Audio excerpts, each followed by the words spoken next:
पिछले वीडियो में हम लोगों ने बात की थी कि अर्थव्यवस्था की केंद्रीय समस्याएं क्या हैं, ठीक है। और इससे पिछले वीडियो में हमने एक शब्द पढ़ा था, एक बात हम लोगों ने वहां देखी थी, उत्पादन संभावना सेट क्या है। उत्पादन संभावना सेट के बारे में मैंने आपको बताया था।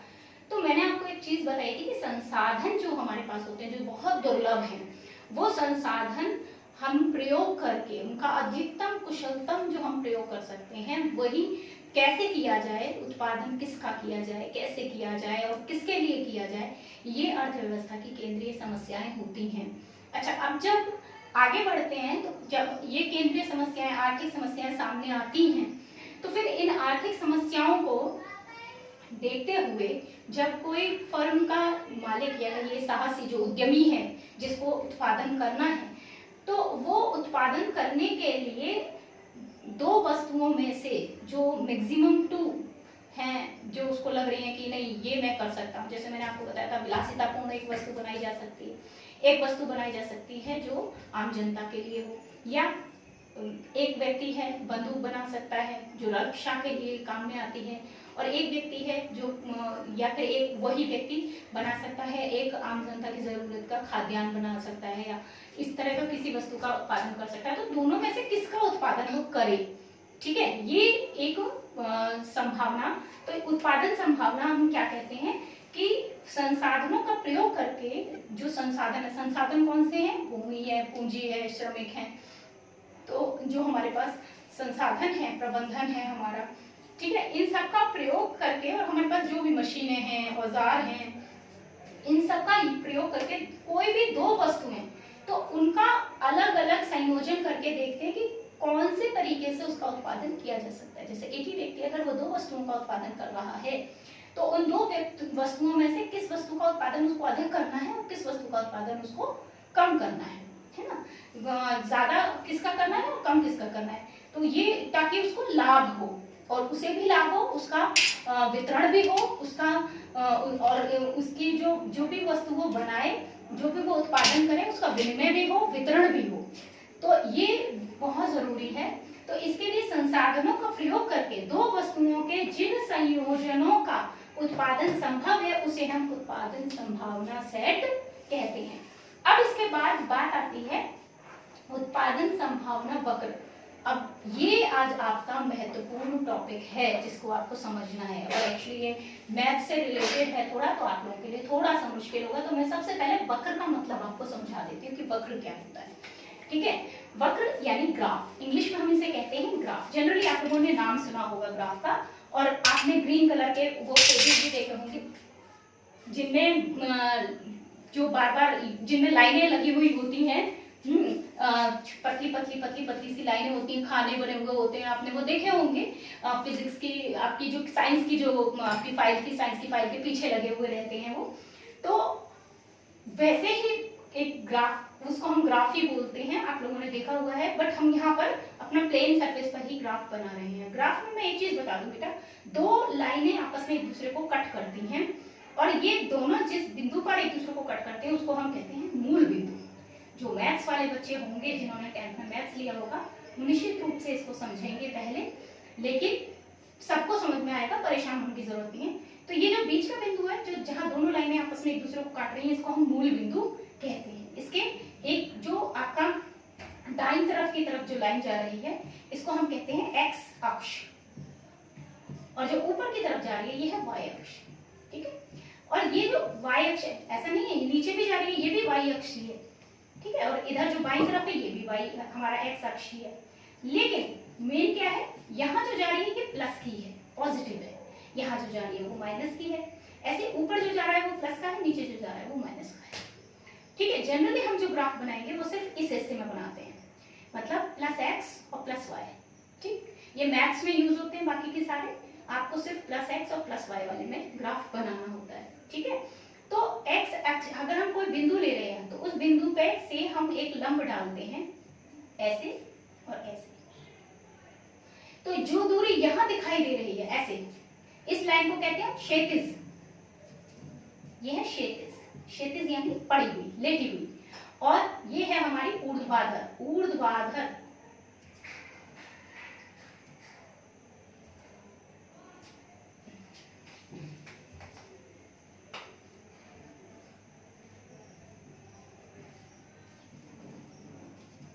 ऊर्ध्वाधर यानी ऊपर की तरफ, ठीक है। तो ये ऊपर की तरफ हो गई या नीचे की तरफ हो गई, ये हमारी क्षैतिज लाइन है, ये हमारी ऊर्ध्वाधर लाइन है। तो कोई भी जो पॉइंट होता है उस पॉइंट का ये जो डिस्टेंस है ये इस डिस्टेंस को दिखाता है, और ये वाला जो डिस्टेंस है ये इस डिस्टेंस को दिखाता है। अगर हम उससे लंब डालते हैं तो इस तरीके से ये डिस्टेंस हमारी यहाँ से ये और ये बराबर होंगी, एक आयत बन रहा है, और ये वाली डिस्टेंस बराबर होंगी, ये एक आयत बन रहा है। तो हमारी वाई अक्ष पर जो दूरी बन रही है वो ये दिखाएंगे, और यहाँ से हमें एक्स अक्ष की दूरी दिखाई देगी। इस तरीके से ग्राफ बनाया जाता है।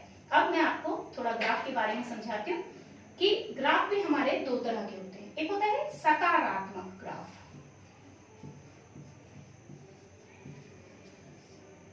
ठीक है, सकारात्मक ग्राफ। दूसरा होता है हमारा नकारात्मक ग्राफ। मैं दोनों ग्राफों को तुलना करके आपको दिखाती हूँ कि नकारात्मक और सकारात्मक ग्राफ कैसे होते हैं। सकारात्मक ग्राफ जो हमेशा सीधा जा रहा है ऊपर की तरफ, और नकारात्मक ग्राफ जो हमेशा नीचे की तरफ आ रहा है।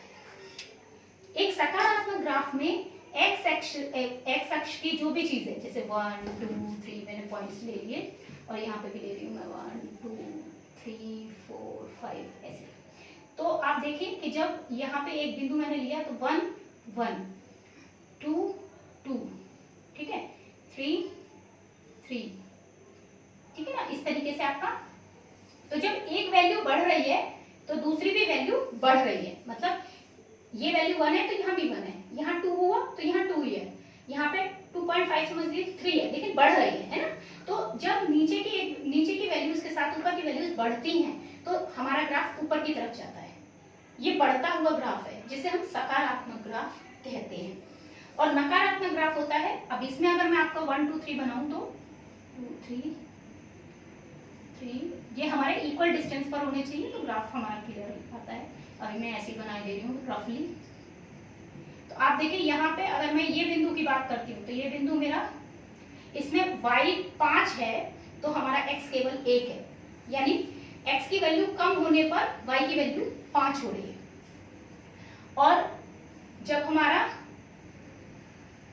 x की वैल्यू 2 हो रही है तो y की वैल्यू 4 हो रही है, ठीक है।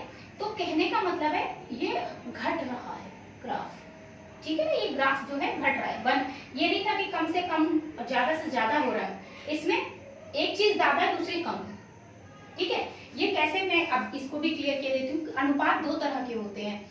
जैसे कोई एक चीज, अब मैं जैसे तुम्हें कहूँ कि आप बाजार से कोई सामान खरीदने जाते हो, मान लीजिए आप केले खरीदने जाते हो, तो आप कम पैसे में कम केले खरीदोगे, ज्यादा पैसे में ज्यादा खरीदोगे, तो कम से कम ज्यादा से ज्यादा।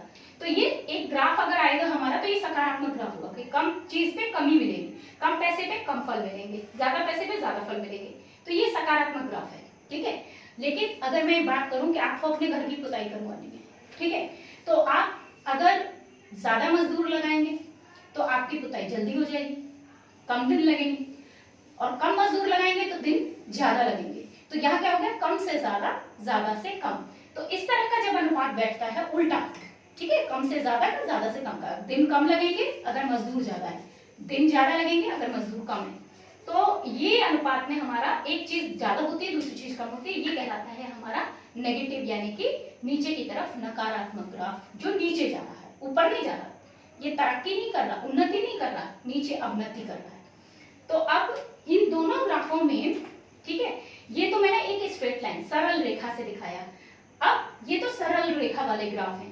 अब क्योंकि जो वक्र है, वक्र शब्द आपका आ रहा है, तो वक्र का अर्थ होता है कि वो एक सीधी रेखा ना होकर के हो सकता है कि वो किसी और रूप में हो, जैसे ऐसे, और एक ग्राफ बने आपका ऐसे। तो जो ग्राफ ऐसे है इसको हम कहते हैं उन्नतोदर ग्राफ।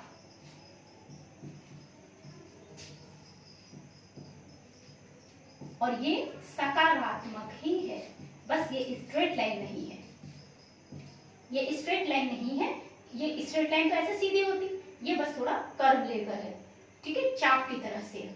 और ये हमारा नकारात्मक ग्राफ है, इसको कहते हैं हम नतोदर ग्राफ।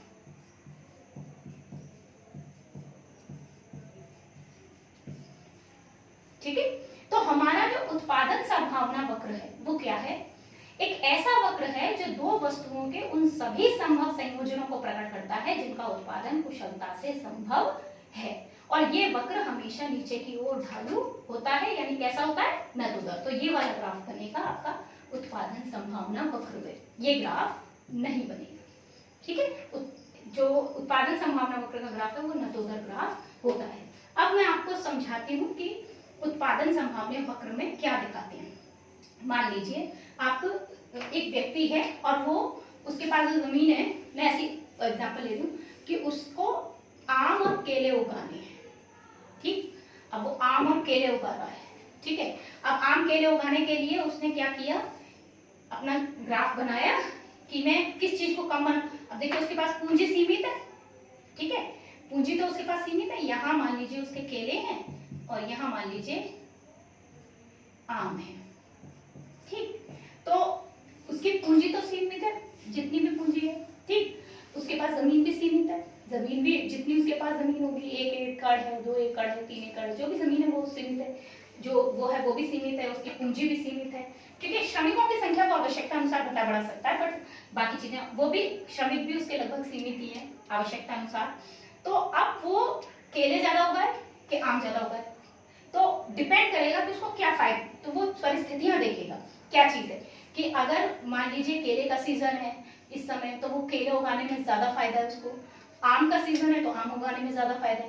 लेकिन अगर वो आम उगाएगा ज्यादा तो उसे केलों की संख्या क्या करनी पड़ेगी, कम, उसे केले कम उगाने पड़ेंगे। फिर उसी जमीन पर वो केले उगा रहा है, उसी जमीन पे वो आम उगा रहा है। तो अगर आम की संख्या बढ़ाएगा तो केलों की संख्या घटानी पड़ेगी, केलों की संख्या बढ़ाएगा तो आम की संख्या घटानी पड़ेगी। यानी ठीक है, दोनों वस्तुओं में से वो किसी एक वस्तु की मात्रा को अगर बढ़ाएगा, एक का उत्पादन बढ़ाएगा तो दूसरे का उत्पादन उसको घटाना पड़ेगा।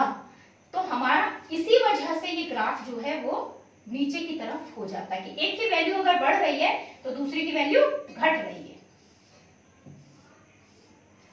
ठीक है, इसीलिए ये ग्राफ जो है नतोदर ग्राफ होता है। ठीक है, तो क्वेश्चन अगर पूछ लेते हैं कि नीचे की ओर ढालू क्यों होता है उत्पादन संभावना वक्र, वो इसीलिए होता है क्योंकि इसमें एक वस्तु का उत्पादन अगर बढ़ाया जाए तो दूसरी वस्तु का उत्पादन घटेगा। इसमें हम कुछ बातों का विशेष ध्यान रखते हैं उत्पादन संभावना वक्र में, जो इसकी मान्यताएं हैं। पहली ये कि हमारे जितने भी संसाधन हैं उनका हमें कुशलता से प्रयोग करना है। ये नहीं है कि संसाधन में से कुछ संसाधन का प्रयोग किया, कुछ का नहीं किया, तो हमने कुछ पूंजी बचा ली और हम वो लगा रहे हैं, तो फिर वो हमारी तरफ से गलत हो गया। ठीक है ना, और हम संसाधनों का पूर्णतम कुशलता से उपयोग होना। ये उत्पादन संभावना वक्र केवल 2 ही वस्तुओं के लिए संयोग को प्रदर्शित करता है। इसमें 2 ही वस्तुओं के बीच आप संबंध स्थापित कर सकते हैं, 2 से ज्यादा वस्तुओं के बीच संबंध स्थापित नहीं कर सकते। आज के लिए इतना ही, बाकी हम लोग नेक्स्ट वीडियो में पढ़ेंगे।